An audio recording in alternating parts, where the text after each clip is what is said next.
नमस्कार, मेरा नाम नागेश्वर राव है। मैं पूर्व निर्देशक सीबीआई। सबसे पहले मैं परमाराध्य ज्योतिष पीठ के शंकराचार्य श्री हरिमुक्तेश्वरानंद सरस्वती जी को नमन करता हूँ। उनके आदेशानुक्रम मैं इस प्रस्तुति को पीपीटी माध्यम से हिंदू नागरिकता प्रश्न का ऊपर विषय पर मैं आपको सामने प्रस्तुति करता हूं और इसके साथ साथ ये धर्म संसद के जितने विद्वानों को भी मैं नमन करता हूं। अभी मेरा प्रस्तुति प्रारंभ करता हूं। हिंदू नागरिकता का प्रश्न।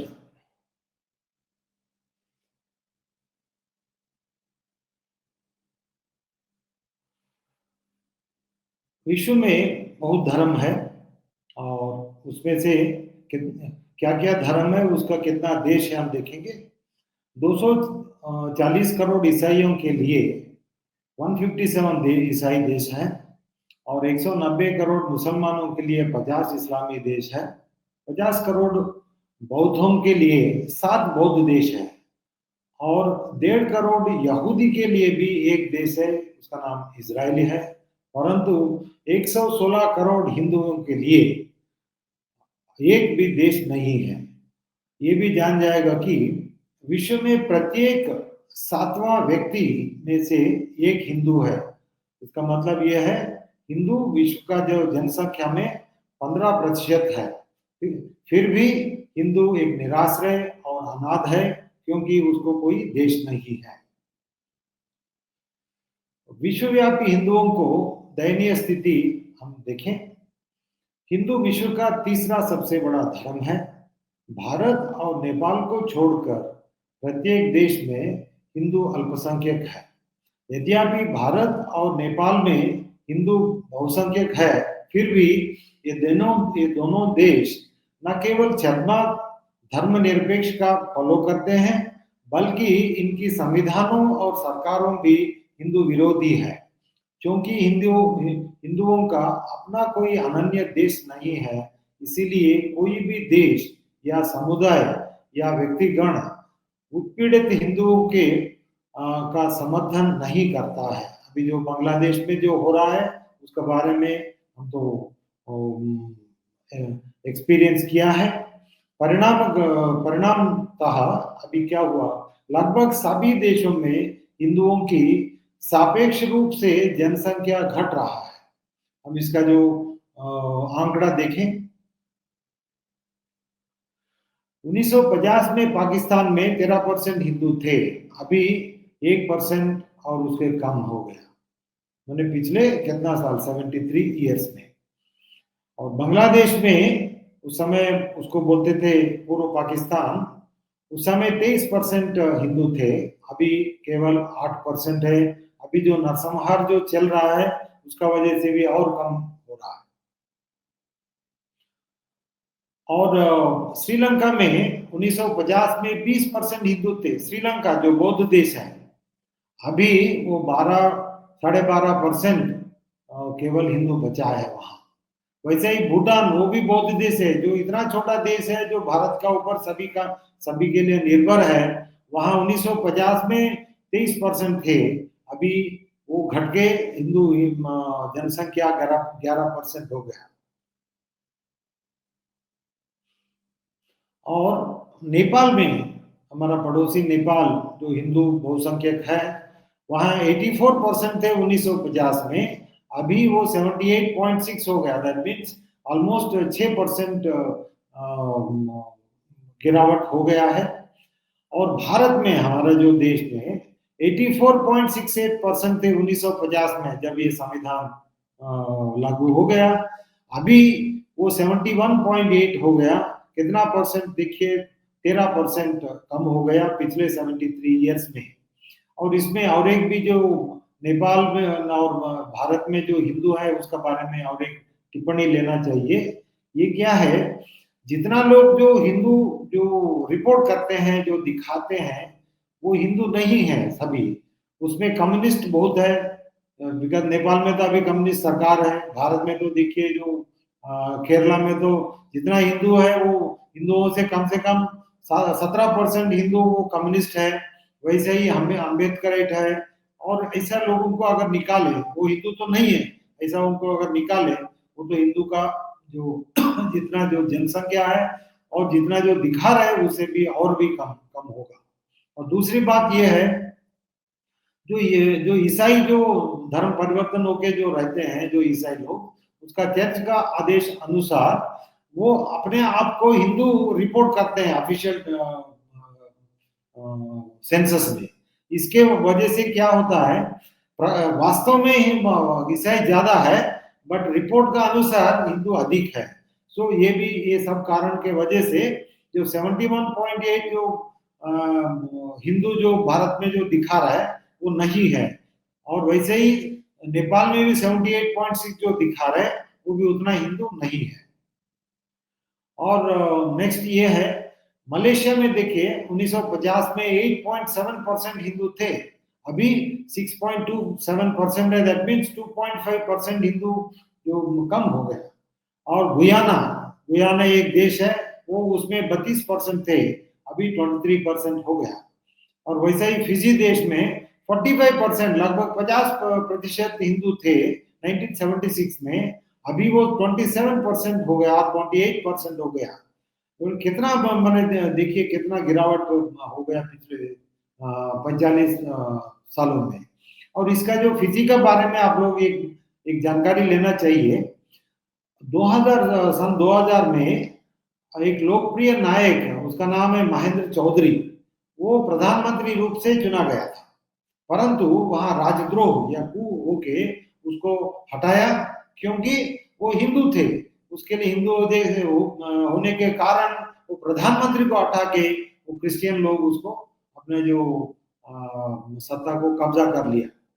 और सुरीनाम एक देश है, उसमें 1971 में लगभग 30% हिंदू थे, अभी जो 23% है, दैट मीन 7% आसपास कम हो गया। और मॉरिशस केवल एक देश है विश्व में, उसका जो 1950 में भी 47% थे हिंदू, अभी भी 47% है। ये केवल एकमात्र देश है जिसमें हिंदू का जो सापेक्ष जो जनसंख्या में गिरावट नहीं हुआ।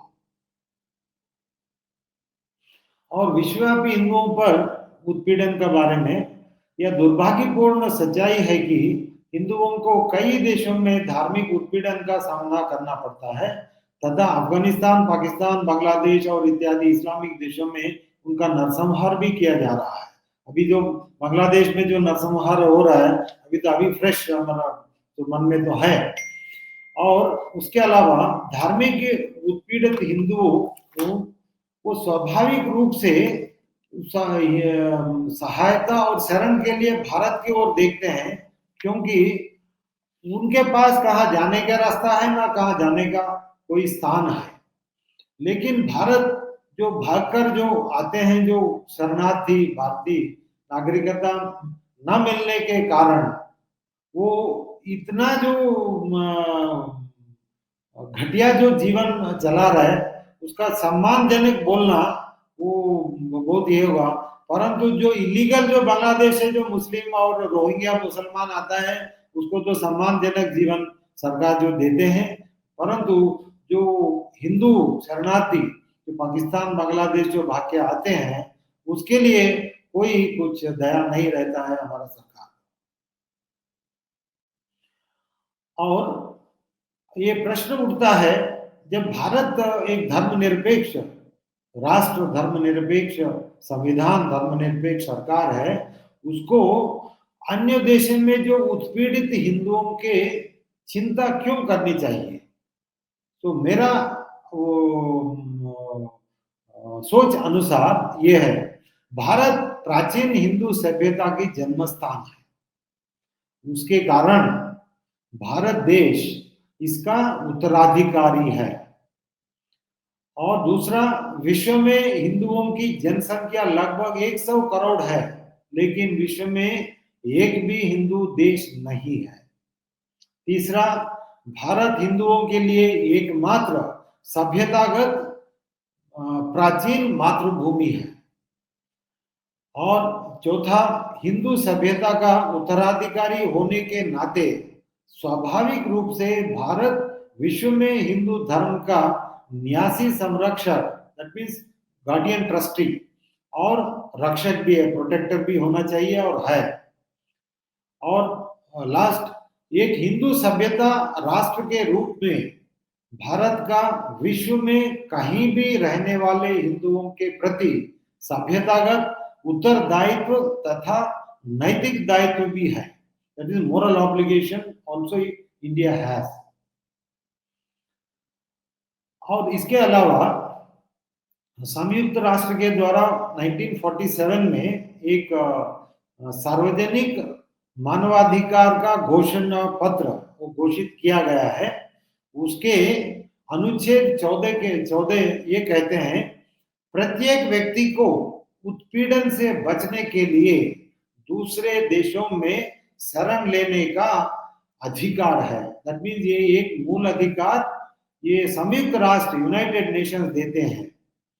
क्योंकि भारत हिंदुओं के लिए एकमात्र प्राचीन सभ्यतागत मातृभूमि है, इसीलिए संयुक्त राष्ट्र द्वारा मानवाधिकारों की सार्वभौमिक घोषणा के अनुसार अन्य देशों में उत्पीड़ित हिंदुओं को भारत में शरण लेने का मौलिक अधिकार है। दैट मीन्स जिस देश में जो उत्पीड़न से बाधित है वो हिंदुओं भारत में शरण लेने का, आश्रय लेने का उसका मौलिक अधिकार है, ये United Nations declaration of human rights का अनुसार।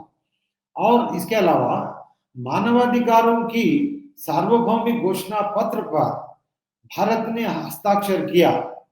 इसके कारण भारत का यह कानूनी कर्तव्य और नैतिक दायित्व भी है, वह उत्पीड़ित हिंदुओं को सुरक्षा, आश्रय और नागरिकता प्रदान करने का उसका कानूनी कर्तव्य भी है और दायित्व, नैतिक दायित्व भी है। इसके वजह से ये भारत ये जो दायित्व निभाना पड़ेगा। और 2014 में जब भारतीय जनता पार्टी सत्ता में आया नहीं था और आने का जो उसका जो चुनाव घोषणा पत्र में ये लिखा है, मैं उसका जो एक स्क्रीनशॉट भी उसमें दिया है, उसमें वो अपना जो 2014 का चुनाव घोषणा पत्र में लिखा है, अपने जीवन से उजड़े हिंदुओं के लिए भारत सदैव प्राकृतिक गृह रहेगा और यहाँ आश्रय लेने के लिए उनका स्वागत किया जाएगा। India shall remain a natural home for persecuted Hindus and they shall be welcome to seek refuge here. That means जो अभी जो सत्ता में है जो भाजपा, वो 2014 में अपने जो चुनावी घोषणा पत्र में ये सभी हिंदुओं को ये आश्वासन दिया था। परंतु 2014 का उसी का जो भाजपा का जो चुनाव घोषणा पत्र में वो थोड़ा बदलाव ले आया, उसका प्रतिबद्धता में बदलाव लाया।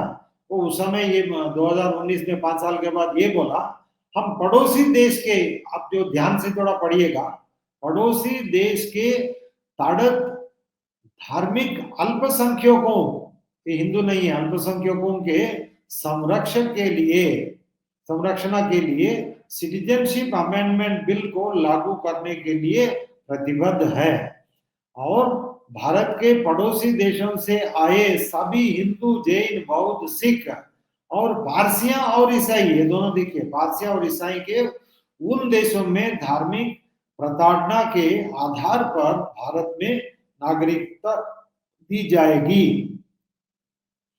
और ये 2014 और 2019 का भीतर जो 5 साल में भाजपा का सोच में कितना बदलाव आया देखिए।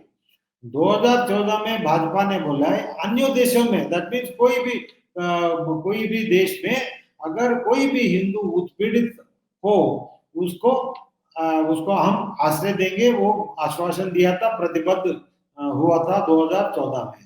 फिर 5 साल में वो कुछ नहीं किया, नहीं करके, और 2019 में जब फिर चुनाव आया उस समय वो घोषित किया है जो पड़ोसी राज्यों में जो अल्पसंख्यक बोला, उस समय जो पहले जो 2000 हिंदू बोले थे और 2019 में अल्पसंख्यक बोला, और उसमें जोड़ दिया पारसियों और ईसाइयों को शामिल करने के लिए शामिल कर दिया।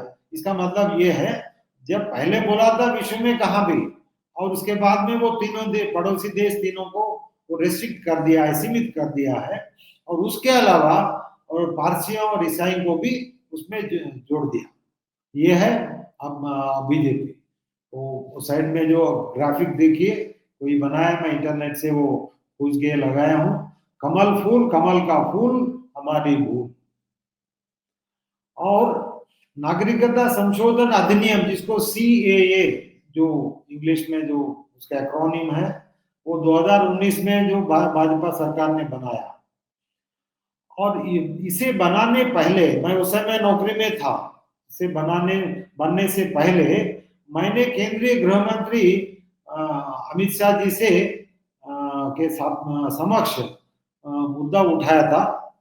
मैंने उन्हें प्रारूप विधेयक, उनको ये बोला था, प्रारूप विधेयक में इसका बहुत कमियां है, और ये समझाया था कि इससे प्रताड़ित हिंदुओं को कोई सहाय नहीं मिलेगी, क्योंकि जो प्रारूप विधेयक उसने बनाया था उसका अनुसार अगर वो कानून बन जाएगा, उससे प्रताड़ित हिंदुओं को, जो उत्पीड़ित हिंदुओं को कोई सहायता नहीं मिलेगी।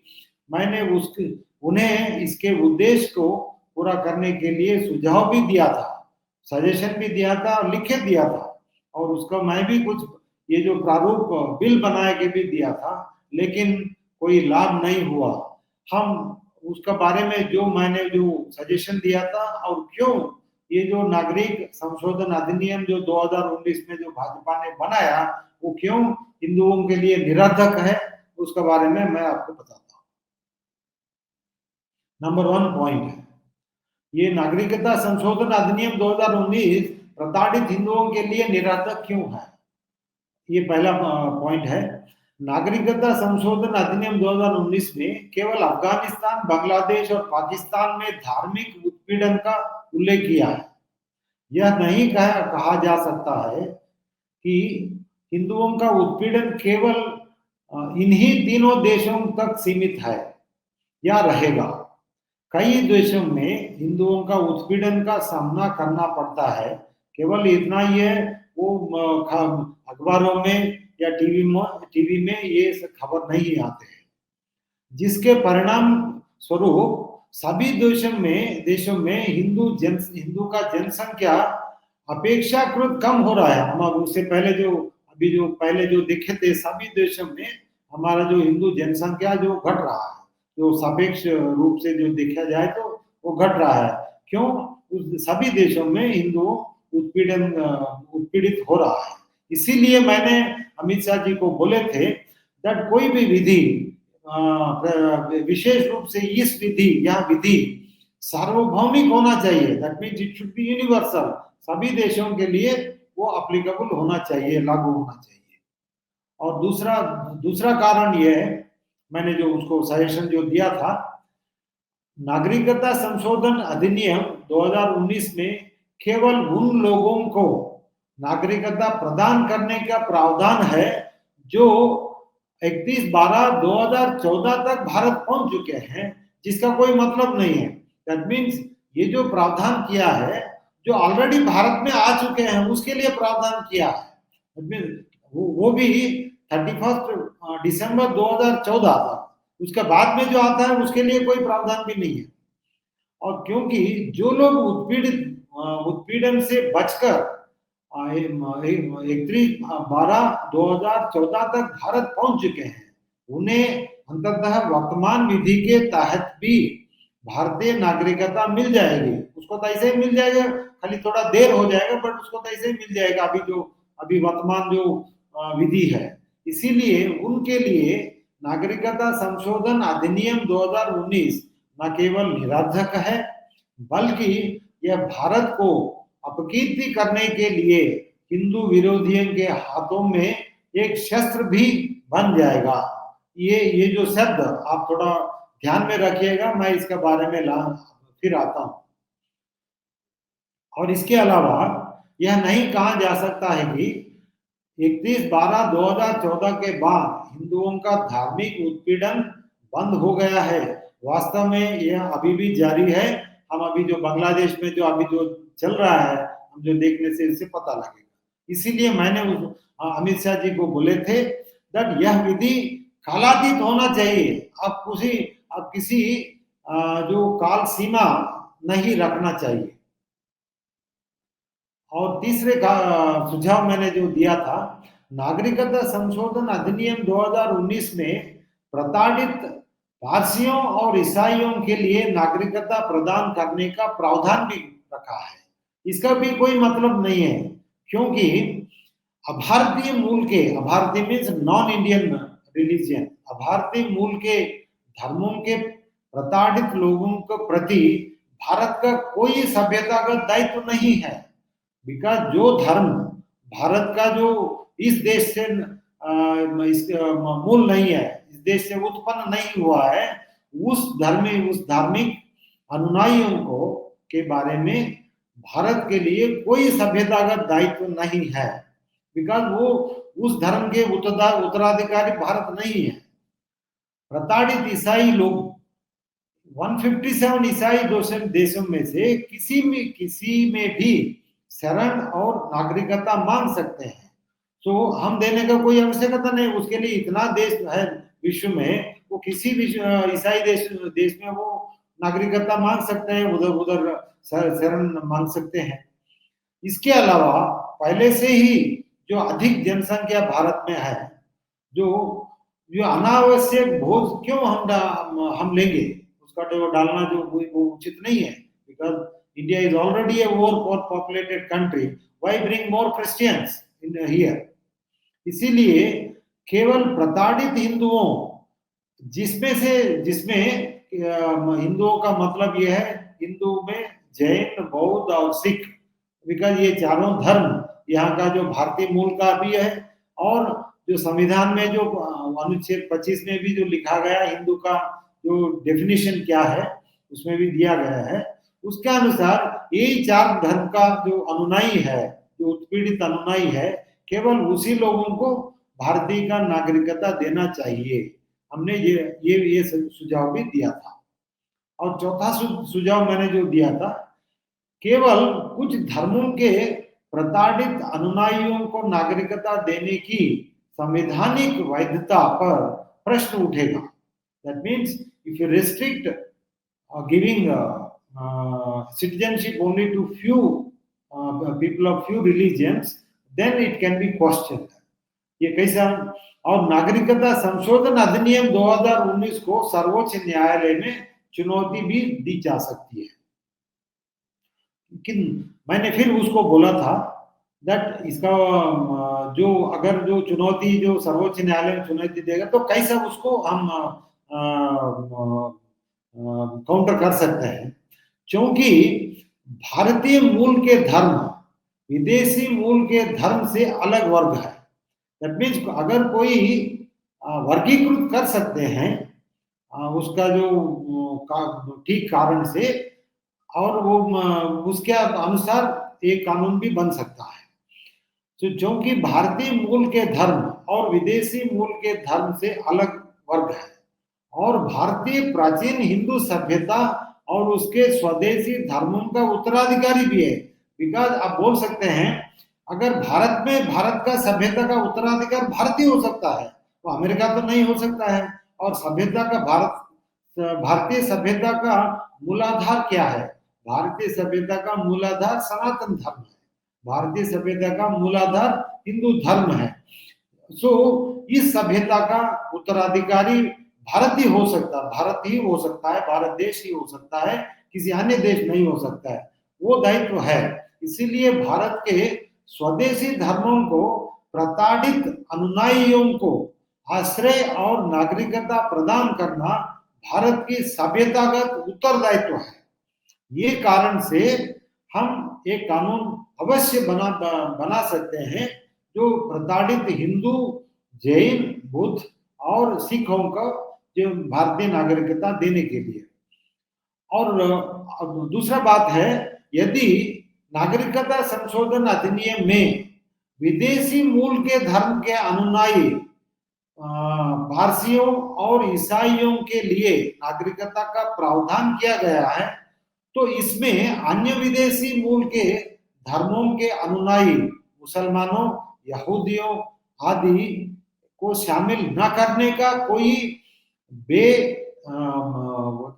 बोधगम्य, एक्चुअली मैं उसको बोधगम्य अंतर, जो there is a judicial word intelligible differentia, हमने जो बोला था ना, जो वर्गीकृत, जैसा वर्गीकृत जो होना चाहिए उसको जो सुप्रीम कोर्ट बोलते हैं इंटेलिजिबल डिफरेंशिया, वो बोलेंगे आप इस समुदाय का लोग और इस वर्गीय लोगों को क्यों वर्गीकृत किया, उसके लिए कारण होना चाहिए। हमने जो बोला था, जो भी धर्म और उसका अनुयायी अगर वो भारतीय मूल है, हम उसको वर्गीकृत कर सकते हैं, ये अलग है, और विदेशी मूल का जो धर्म वो दूसरा वर्ग है। तो अगर ऐसा वर्गीकृत हम करें उसको, तो हम जो सुप्रीम कोर्ट में अगर कोई चुनौती देने से भी हम जीत जाएंगे। परंतु आप जब ईसाई और पारसियों का जो उसमें जो लागू किया, उसमें शामिल कर दिया, देन आप जो वर्गीकृत में नहीं कर सकते हैं, ये बोल नहीं सकते हैं, जो इंटेलिजिबल डिफरेंस जो है, जो वो नहीं बोल सकते हैं सुप्रीम कोर्ट, बिकॉज जो सुप्रीम कोर्ट बोलेंगे अगर आप ऐसा बोल रहा है, देन वो ईसाई और पारसियां तो भारतीय मूल का धर्म नहीं है, आप इसको कैसे शामिल कर सकते हैं। तो इसके अनुसार आप जो ईसाई और पारसियों इसमें जोड़ना नहीं चाहिए, ये भी मैं सुझाव दिया था।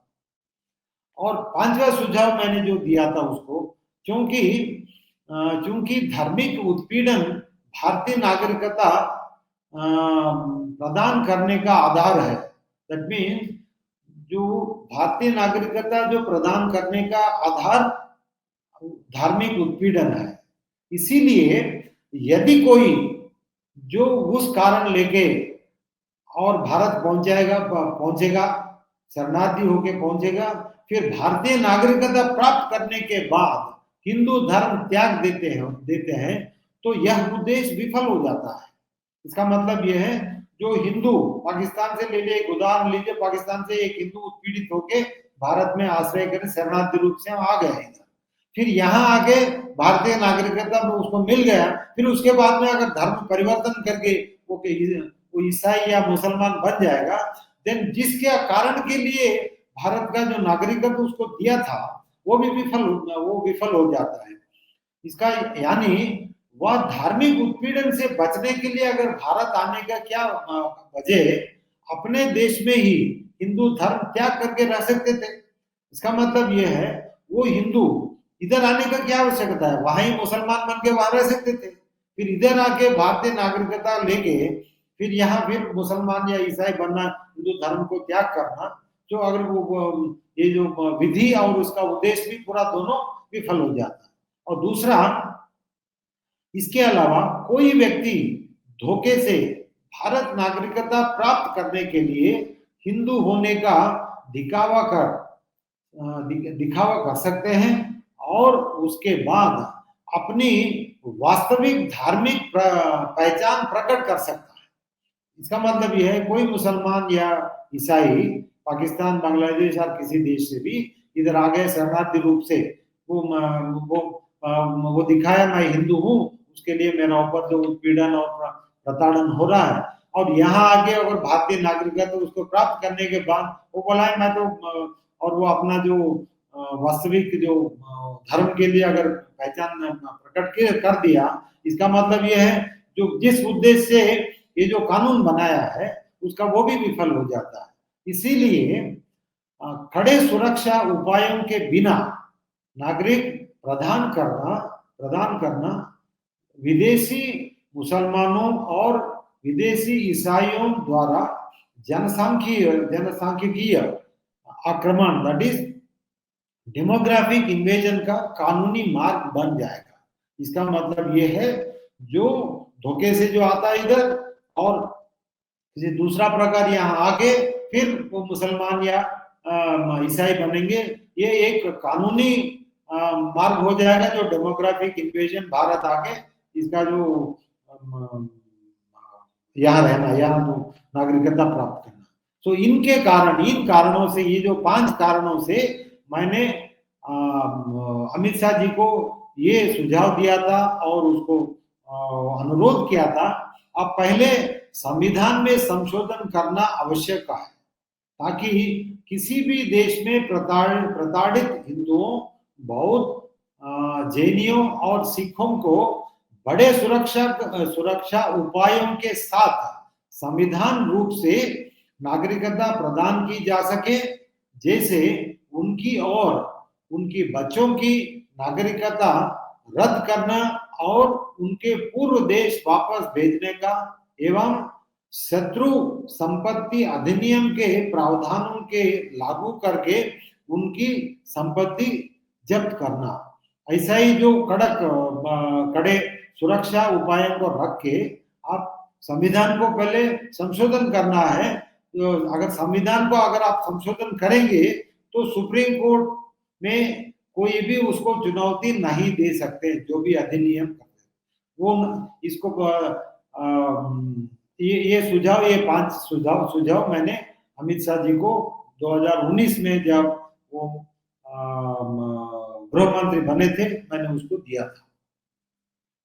इसका कॉपी ये है, ये जो आपको जो स्क्रीनशॉट जो दिया है वो कॉपी ये है, मैं आपके साथ में जो शेयर किया हूं, जो अमित शाह जी को जो लिखित पूर्वक मैंने जो संविधान का संशोधन के लिए जो दिया था, उसका जो दिया था। इसलिए नागरिकता अधिनियम में संशोधन करने से पहले संविधान में संशोधन करना आवश्यक है, ये बोला था मैं।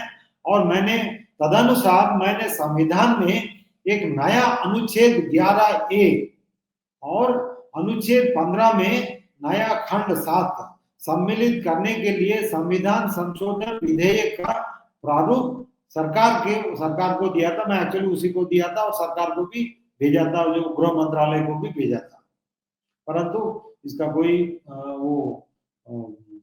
ये नहीं लिया था। क्योंकि नागरिकता संशोधन अधिनियम 2019 इन सभी सुझावों की अपेक्षा करके बनाया गया था, इसीलिए यह प्रताड़ित हिंदुओं की कोई सहाय नहीं कर सका। जैसे कि आशंका थी, विश्वव्यापी प्रताड़ित हिंदुओं को कोई लाभ न पहुंचाने वाला यह निरर्थक कानून भारत को अपकीर्ति करने के लिए हिंदू विरोधियों को हाथों में एक आयुध बन गया था। आपको याद है 2019 और 2020 में ये हुआ था दिल्ली में, कौन सा जगह है वो याद नहीं आ रहा है, वो पूरा कितना 100 दिन और 200 दिन वहां सभी मुसलमान वो पूरा उस एरिया घेर के रखा है, पूरा वो आंदोलन किया और सरकार ने कुछ नहीं किया, केंद्र सरकार। उसके बाद में उसको आई थिंक मेरा जो इंफॉर्मेशन के अनुसार उसको जो आश्वासन दिया है, हम ये जो निरर्थक कानून है उसको भी हम लागू नहीं करेंगे। उसके कारण से वो अभी तक भी वो लागू नहीं करते हैं और इसका जो उल्टा एक फालतू कारण देते हैं कि हम उसका नियम करना है, ये करना है, वो करना है, ये सब फालतू बात देके इन लोगों को जो मूर्ख बनाते हैं। और मैंने जो आपको जो अनुरोध किया था, जैसे हमने अपेक्षित था नागरिक संशोधन अधिनियम को सर्वोच्च न्यायालय में चुनौती दी गई है, अभी वो केस पेंडिंग है। बिकॉज इसका जो एक कानून, आप ये हम एक विषय जानकारी होना चाहिए, जो भी केंद्र सरकार या राज्य सरकार जो भी कानून बनाते हैं उसके लिए संविधान में प्रावधान होना चाहिए। अगर संविधान में कोई प्रावधान नहीं है, उसका सपोर्ट ये कानून को नहीं मिलेगा और कोई भी सर्वोच्च न्यायालय में उसको चुनौती देके उसको असंवैधानिक बोल के डिक्लेयर करा सकते हैं। ये जो नागरिक संशोधन अधिनियम जो 2019 जो बनाया था, उसके लिए संविधान में कोई प्रावधान नहीं है, दैट मीन उसका कोई सपोर्ट नहीं है, कॉन्स्टिट्यूशनल सपोर्ट नहीं है। और मुझे लगता है यह जो जो सीएए, जो नागरिक संशोधन अधिनियम 2019 में जो भाजपा ने जो बनाया, यह केवल विवाद पैदा करने के लिए, समाज में विवाद पैदा करने के लिए और धार्मिक ध्रुवीकरण, दैट मीन्स रिलीजियस पोलराइजेशन करके उससे फायदा उठा के चुनावी लाभ के लिए केवल ये भाजपा ने ये किया है। ये हिंदुओं को, अगर हिंदुओं के ऊपर, अगर उसके लिए हिंदुओं के ऊपर अगर उसके लिए कोई सिंपैथी जो रहते हैं, उसको सहाय करना है, उसको समस्या को निवारण करना है, तो अगर वैसा अगर कोई उसका है तो ऐसा फालतू कानून कोई नहीं बनेगा, बनाएगा। और दूसरी बात है, जो जब उसका जो सुझाव भी देता है उसको भी कोई जो इग्नोर नहीं करते हैं। अगर उसके लिए, हिंदुओं के लिए एक अनुकूल अगर उसका मन है, इससे जो पता लगता है भारतीय जनता पार्टी को हिंदुओं का समस्या को समाधान करना उसका मन में कभी नहीं है। और मैं इसका और एक भी आपके सामने मैं रखना चाहता हूं। इजराइल जो देश है, जब उन्हें 1947 में जब भारत को स्वाधीनता मिली थी, उसी समय उसी साल में इजराइल का गठन हुआ था देश। 2000 साल के बाद यहूदियों का एक अपना देश मिला है। उसने क्या किया, इजराइल देश एक लॉ ऑफ रिटर्न बोल के एक कानून बनाया है। वो हिंदुओं की तरह यहूदियों को भी अपने धर्म के कारण नरसंहार और भयंकर उत्पीड़न का सामना करना पड़ा। इजराइल ने 1950 में वापसी का कानून, जो लॉ ऑफ रिटर्न, पारित किया, जिसके अनुसार, आप थोड़ा इसको ध्यान दीजिएगा, जिसके अनुसार किसी भी यहूदी को कहीं से भी, तभी विश्व में कहीं से भी इजराइल में प्रवास करने का अधिकार है। It means he has a right to immigrate to Israel, any Jew. और तथा इजराइल पहुंचने के 3 महीने के अंदर भीतर उसे नागरिकता प्रदान करना चाहिए और कर दी जाती है। इसका मतलब यह है, जो भी यहूदी ज्यू विश्व में किसी देश से भी वो इजराइल इमिग्रेट या प्रवास करने का अधिकार है, और वहां इजराइल पहुंचने का 3 महीने का भीतर उसको इजरायली का नागरिकता प्रदान हो जाता है। उसके इसी कारण से जो भी यहूदी इजराइल जाता है उसके लिए कोई इसका कष्ट झेलना नहीं पड़ता, और उसको सम्मान पूर्वक उसको आह्वान करते हैं वहां।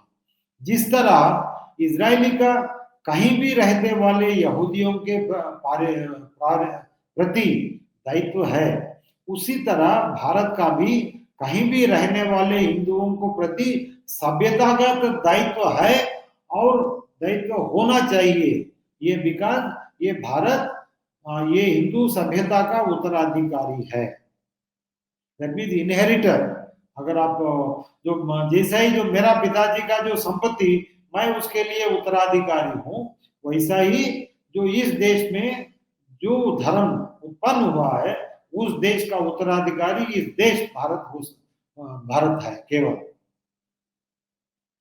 और लास्ट में मैं ये दावा करता हूँ, मतलब हिंदू समाज के